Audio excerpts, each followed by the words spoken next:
There is a hidden history that has been deliberately obfuscated from the peoples of the world, and that's why I am on the trail of the Nephilim.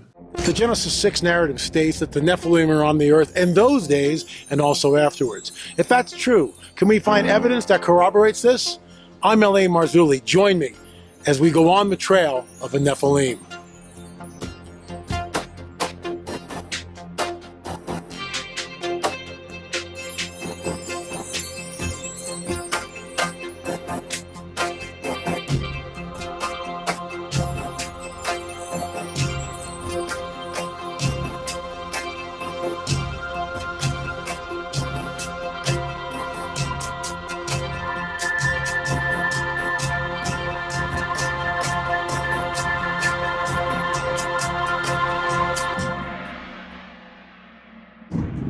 Okay, you can see the foliage here. This is the lead story. I'm kind of whetting your appetite, setting a stage for where I'm going to go next week. This is at the base of Ollantaytambo. We are wading our way through this unbelievable thick foliage jungle with needles like 2 inches long. So we'll get into that and so much more. But first, a word from our sponsor, Noble Gold. Now the Economist financial newspaper has said the stock market lost over $1 trillion so far this year. You heard that right, folks, $1 trillion. Facebook has fallen out of the top 10 tech stocks, and all the markets have the jitters. Like you, people are worried, perhaps really worried, except those with gold and silver as their backup plan. They know that with precious metals in their IRA, they'll be fine. Noble Gold has thousands of clients who have safely invested with them. Most heard an ad like this one and call the experts. Not a call center, but the specialists, folks, who give you your options. And for the month of March, with any qualified IRA above $20,000, you'll get a 3-ounce silver American Virtue coin or a 5-ounce America the Beautiful silver coin for anything over $50K. You know what to do, folks. Call 877-646-5347. Once again, that's 877-646-5347 or visit noblegoldinvestments.com. That's noblegoldinvestments.com. Once again, noblegoldinvestments.com. Folks, if you come here looking for politics, prophecy, and a supernatural report, we're over on Rumble, Roku, and Bitchute. Politics, prophecy, and a supernatural report uncensored. What I do on that show, I can't do here because I will be censored, we'll get strikes, and we'll have no YouTube channel, with all due respect to YouTube. So we do 2 different shows. One, Politics, Prophecy, and a Supernatural Report on the other set to my immediate right. And of course, On the Trail of a Nephilim and UFO Report right here. And that's the one on YouTube. If you go over to Rumble, I put both shows together. So there you have it. So you can see this is unbelievably dense foliage. And I'll roll the clip. You can see it for yourself. We're with our guide, this boy, probably about 10 years old, and his mother, with Brian Forrester, his wife, Irene, Ron Moorhead, Richard Shaw's got the camera, and yours truly. And we are wading through this inhospitable landscape. And the going is very slow.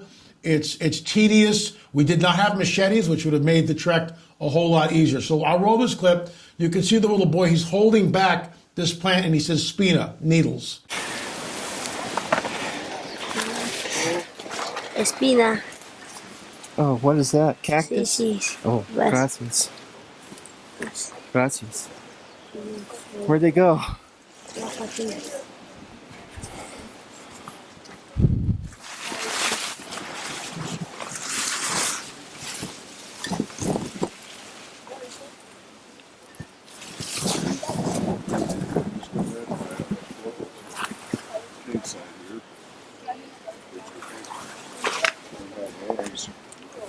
Huge phone.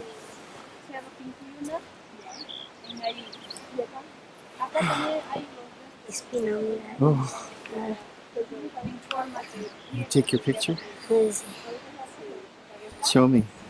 Is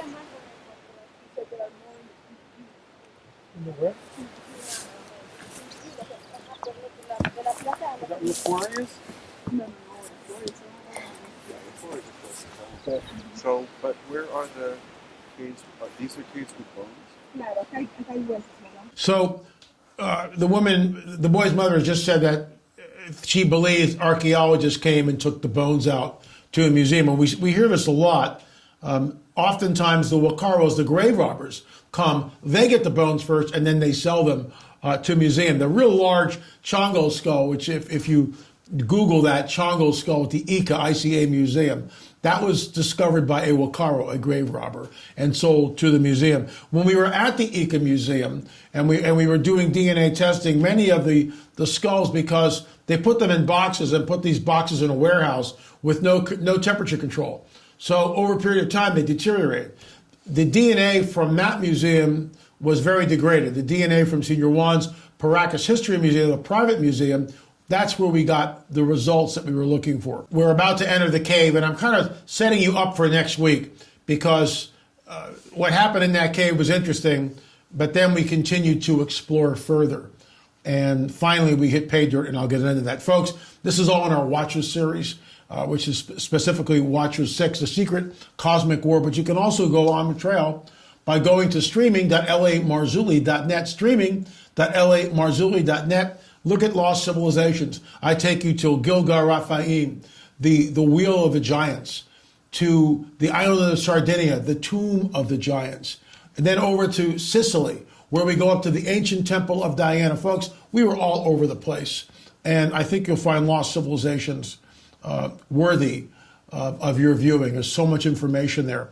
I will be in Eyes to See conference, hearthewatchmen.com, hearthewatchmen.com. Please go there. Consider coming to the conference. Lots of great speakers. Paul Begley, Derek Gilbert, yours truly. Jamie will be there. It's going to be a great conference. And there are no mask mandates. There are no vaccine passports. So come on down. March 17th to the 20th, Eyes to See. Use the promo code LA20, get $20 off. So I kind of did a very short report with the On the Trail because I really wanted to get into this. This was on Steve Bannon's War Room. And this woman, Liz Yore, tells us that, I'll read it. Liz Yore on Bannon's War Room reminds us that the children of Fatima warned of this moment. So, where to begin? We went to Fatima in 2017, the 100th year anniversary of the so-called apparition. There are basically two Fatimas. There's the Fatima, what happened in 1917, which is the paradigm that I hold to, and then there's the Fatima that most people know. So the story is this: three children, Lucia, Jacinta, and Francisco, all right? Lucia was 10, Francisco was 9, Jacinta, the youngest, at 7. They're illiterate children. They cannot read or write. They are shepherds. They take care of the sheep. They're out there in this one place called the Cova de Arena. I think that's how you pronounce it. And they're there, and they have this encounter with an entity who appears as a woman, and her dress came right below the knee. So let's just stop there.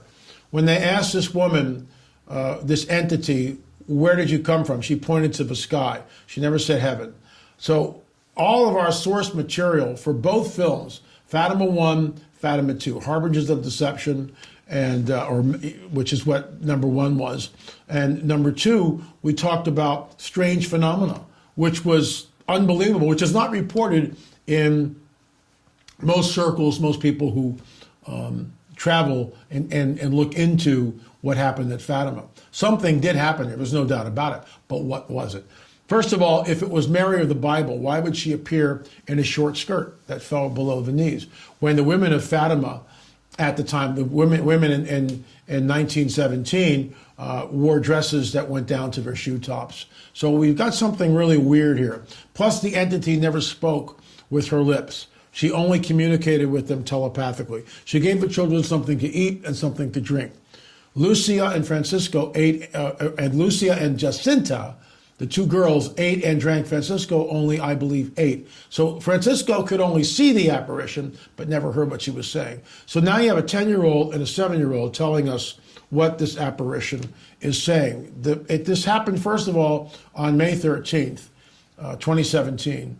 That was the first apparition. But prior to that, there was a group of psychics who got together, and through the technique of automatic writing had this message which they published in the paper. That message basically stated this, that something wondrous was going to happen on May 13th in Portugal. World War I is raging at the time. The Russians are in the midst of what they're doing with the Bolshevik Revolution. So the planet is really in a very chaotic time.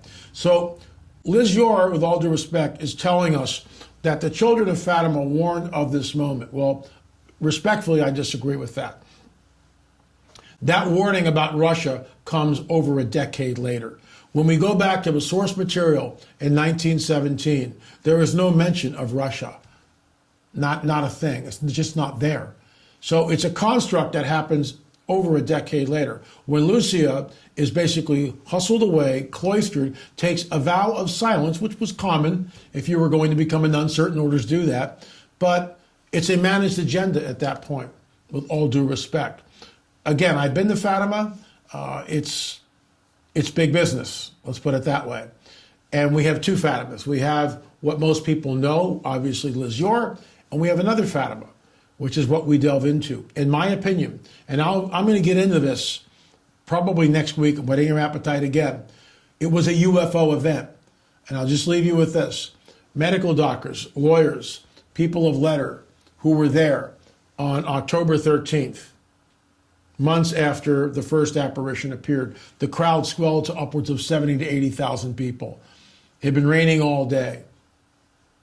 The sky parted, the sun was there. Then a cloud came in front of the sun. Out of that cloud came a spinning silver disc. In 1917, there's no verbiage for UFO. It's not there. I'm going to show you some clips from Fatima. I think you'll find them interesting next week, because this is, you want to talk about spin? The children of Fatima never warned of this moment. So now we're getting into the supernatural, which is my wheelhouse. And I was there, and I spent a lot of time with talking to people that had experts, really, like Joaquim Fernandez, Francisco Cordeiro, who had spent decades researching what happened at Fatima. So there are two Fatimas.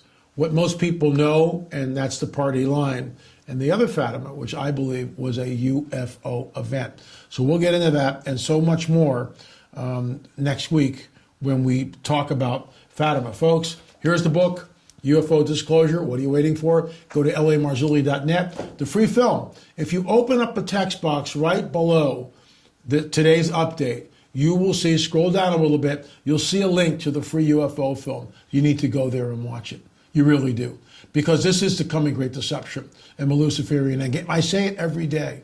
Why? Because look what happened in 1917 with Fatima. Something happened there. We're not doubting that, but what was it? So next week, I'm going to devote everything Fatima. We'll show clips from the film, and we'll get into it. If you've got a question about it, if you have a differing opinion, shoot me an email, la@lamarzulli.net, la@lamarzulli.net. I will try to answer it right here. Folks, that's all the time I have for. Thanks so much for watching. On the trail of the Nephilim, we're going to take you into that cave next week. Stay tuned. And of course, our daily update on UFOs circling way back to 1917 in Fatima, Portugal. Was it the Mary of the Bible, or was it something else? Was it, in fact, a harbinger of deception? Thanks so much for watching. Remember, we'll see you on the air or in the air.